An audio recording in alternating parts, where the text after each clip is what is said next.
What is armed violence?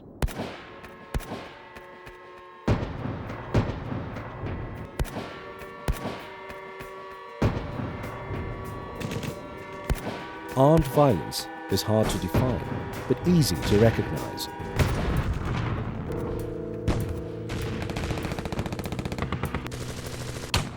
The 20th century was the bloodiest in human history. More than 90 million people were killed around the world due to warfare before the century came to a close. This is almost 20 times the population of Norway.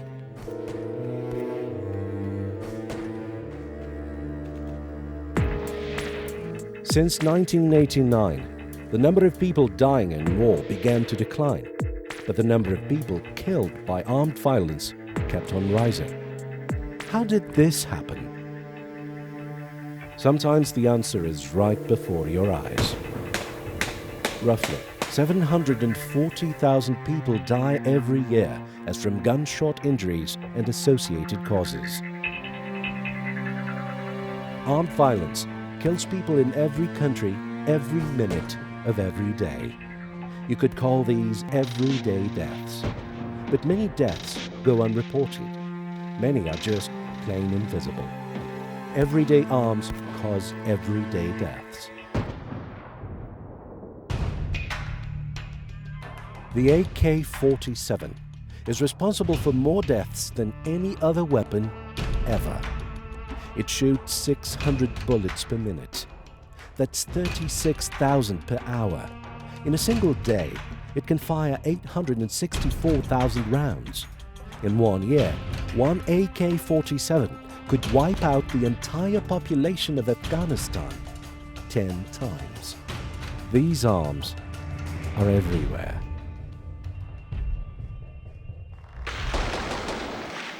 In the hands of drug traffickers and gangs in Rio de Janeiro, New York, and Los Angeles, held by pastoral groups in southern Sudan, Uganda, and Kenya, in the arsenals of extremists from Colombia to Iraq and Afghanistan.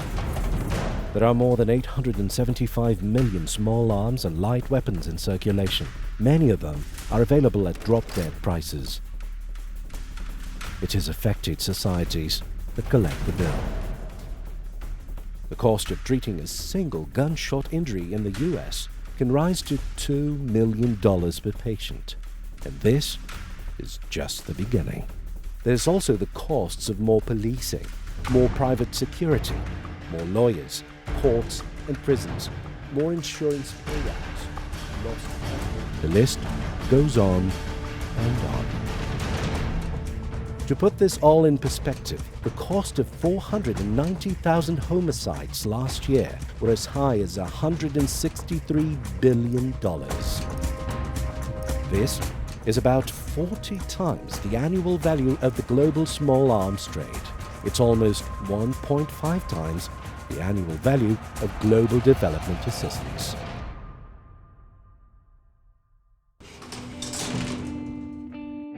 Venezuela, Angola, South Africa, Colombia, and Brazil have some of the highest levels of income inequality in the world. In Brazil, about 80% of the population lives in cities, including favelas. In Sudan, more than 6 million people are displaced, many packed into refugee and IDP camps. People are pushed into slums and ghettos. What happens when the distance between the richest and the poorest stretches so far?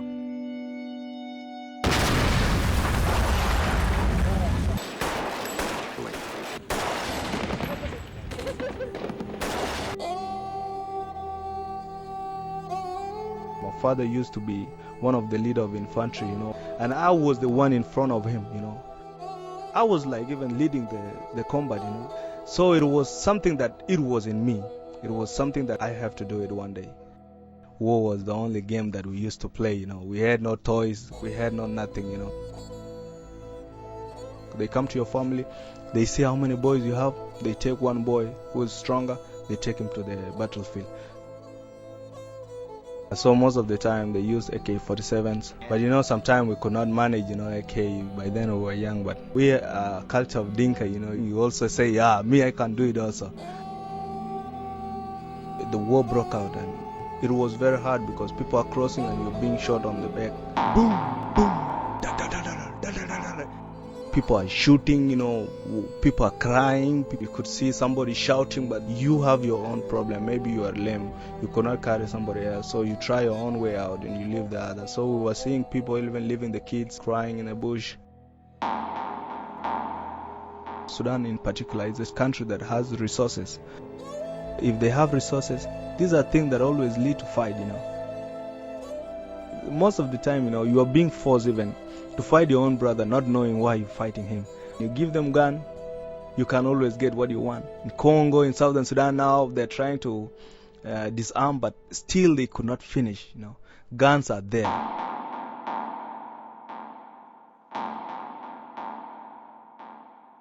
O que me levou a entrar para o mundo do crime foi a fascinação pelas armas, a admiração pelos grandes traficantes da comunidade, e via que o cara se transformava num super-homem. E o cara que não é nada na favela, não é ninguém, você não arruma namorada, você é meio que um invisível para as pessoas.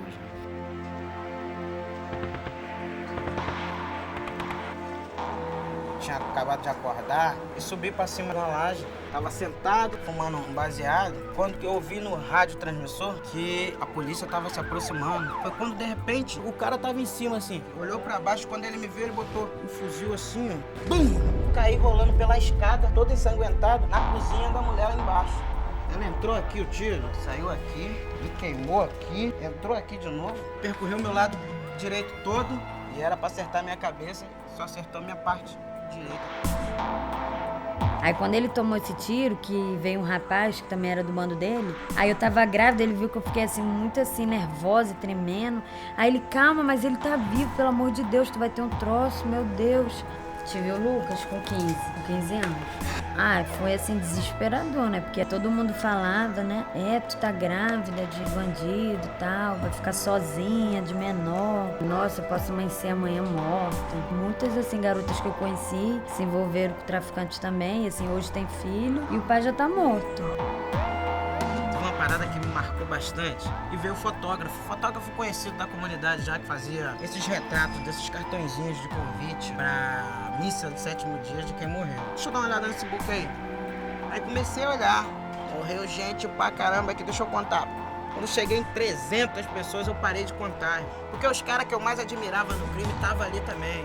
E eu falei assim, caralho, mano, não vou morrer como meus heróis morreu não, mano. Não vou mesmo. What connects these stories? For one, there were guns involved. They all lived in poor areas. So it's guns and poverty that triggers armed violence, right? Or maybe the story is more complicated. Brazil's homicide rate is one of the world's highest.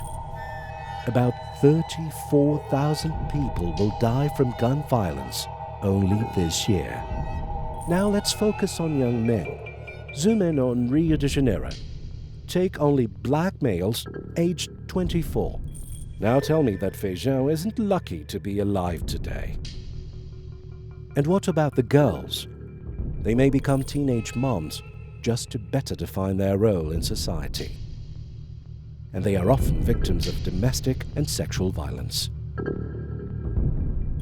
Class, race, ethnicity, religion. How people see you may protect or expose you to violence. Drugs, alcohol, and guns.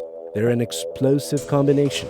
It's no surprise that violence usually shoots up on weekends at bars and nightclubs. Think of armed violence like a cancer. It leaves physical and psychological scars. Like any disease, its causes need to be properly diagnosed, treated, and monitored. Some of the causes are connected to underdevelopment.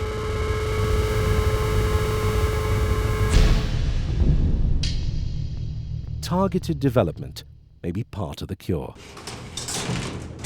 Today, There are many humanitarian laws and conventions protecting civilians during times of war. The good news is that peace agreements, war crime trials, and peace-building activities are more and more common. Guns are being collected and ex-soldiers demobilized in many post-war countries. Yet, some of the most innovative solutions to protecting people are taking place in countries at peace. Eu acordo de manhã, tomo meu café, dou beijo nas crianças e vou para a vigária. A maior arma que eu uso hoje para convencer o jovem a sair do crime é o diálogo. É a atenção, é a aproximação, é o carinho. A melhor maneira de combater a violência é investir em massa, em educação, desenvolvendo trabalho com arte, cultura. Tem um ditado que diz cabeça vazia é oficina do diabo, né? Só o ano passado eu consegui encaminhar para o mercado de trabalho mais de 70 jovens. Se mostrar que essas pessoas são importantes, é a maior arma que eu tenho para conseguir tirar jovens do crime. E isso que é o mais importante, a gente está livre e com autoridade hoje para falar de um cara que viveu uma vida errada e hoje se superou. When you are in the army, it's not easy that you can just live it that way.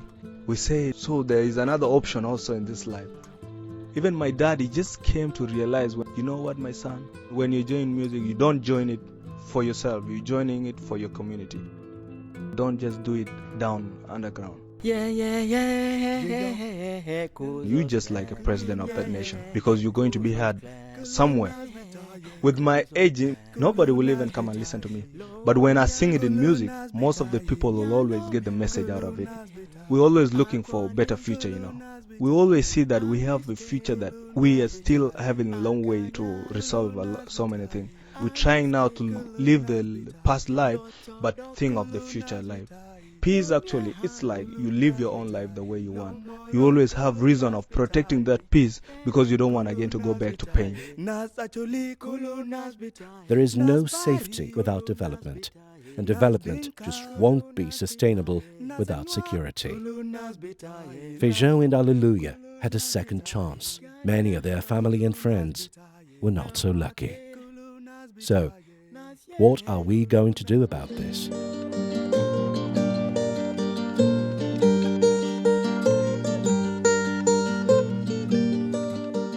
We need to support development agencies to focus on violence prevention. If we are going to achieve the Millennium Development Goals, we need to get serious about violence reduction.